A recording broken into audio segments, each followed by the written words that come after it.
Toastmaster Dheeraj, the emptiness. Thank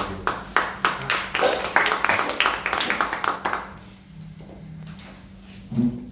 There was a system in the ancient times when disciples used to stay with the gurus in their home and study. With the passage of time, these gurukuls have now transferred into the modern residential schools. Good morning, Toastmasters, Toastmaster of the day, and my dear guest. I'm sure many of you have studied in a hostel or in a boarding school. I had a short stint of staying in a hostel in Kashmir. It was a small school, but I was pulled out in just a couple of months because of those Gorkha agitations way back in the 80s. But let me share with you some of the incidents and some of the stories of what happens in a hostel, but from the other side of the table. That means not as a child, not as a student, but the parent's perspective. A ship in a harbor is safe, but that is not what it is meant for. Putting both my kids in a hostel was one of the toughest decisions for me in my life. And well, many of you would think that a child growing up and going out to studies is a measure of success, but the downsides are always inconsiderable. For me, it was one of the biggest and the toughest challenge of my life, putting them all together. I got a lot of unsolicited advice, like why don't you take up a hobby, buck up, buy a dog, or start meeting friends more often. Many a times, people see things from their own side. I was keeping myself busy with my work, which provided me distraction and direction, but not immunization from this syndrome, which is known as the emptiness syndrome. It's one of the biggest challenges. It's not about the physical pain that matters, but the pain of coming back to home and finding a home without kids is the biggest challenge for any parent. I grew up and I could see that happening with me. Let me be very honest with you. When this idea first came up, I brushed aside completely that I am not putting them to any hostel. But my wife, she put her foot down, no, they should be going. And friends, it was a very tough decision for us. Finally, I gave in, like always. While she prayed that they should clear the entrance and the admission test, I silently prayed the other way around. But you know what? Even God's favor the wise. It took me months to finally sink in that they would be leaving, that the fledglings have grown up and it's time for them to fly.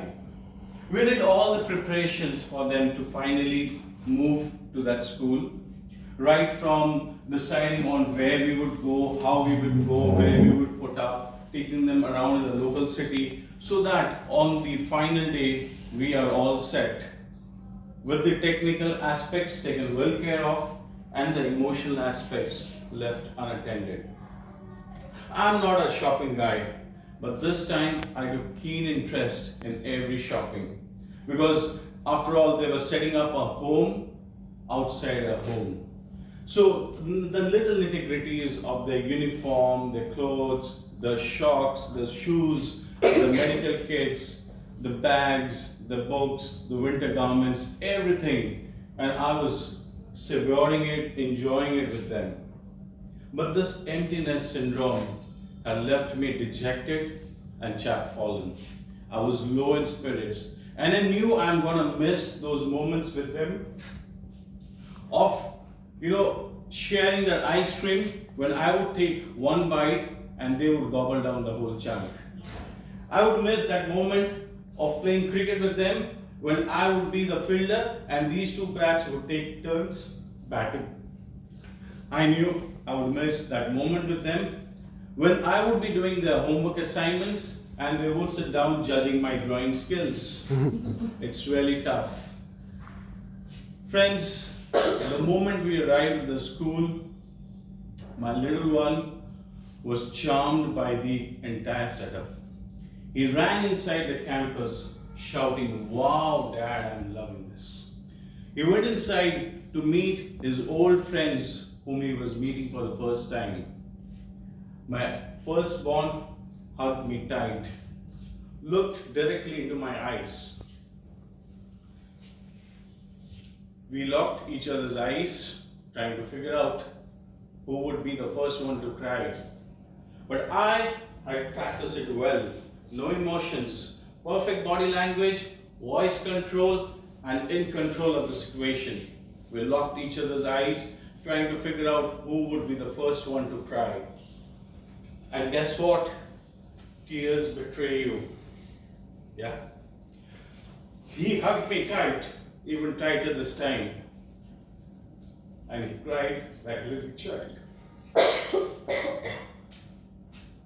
I hold back my tears, consoled him, gave him my last piece of advice, and walked down the green path to the main gate of the school.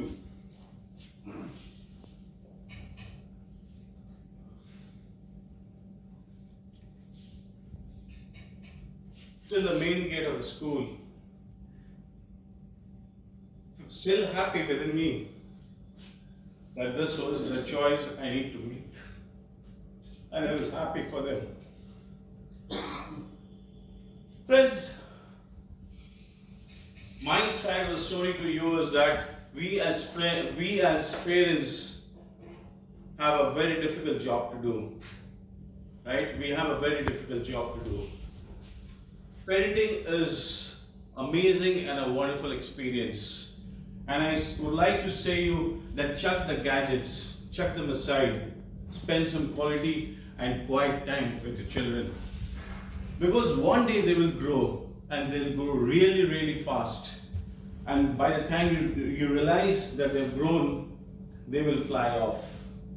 Yeah? They will outgrow you and they will outgrow your nest. And all that will be left of you is the empty nest. So, make hay while the sun shines. Numbing the pain is not the same as curing it. When the anesthesia dies down, the pain reoccurs. Thank you so much.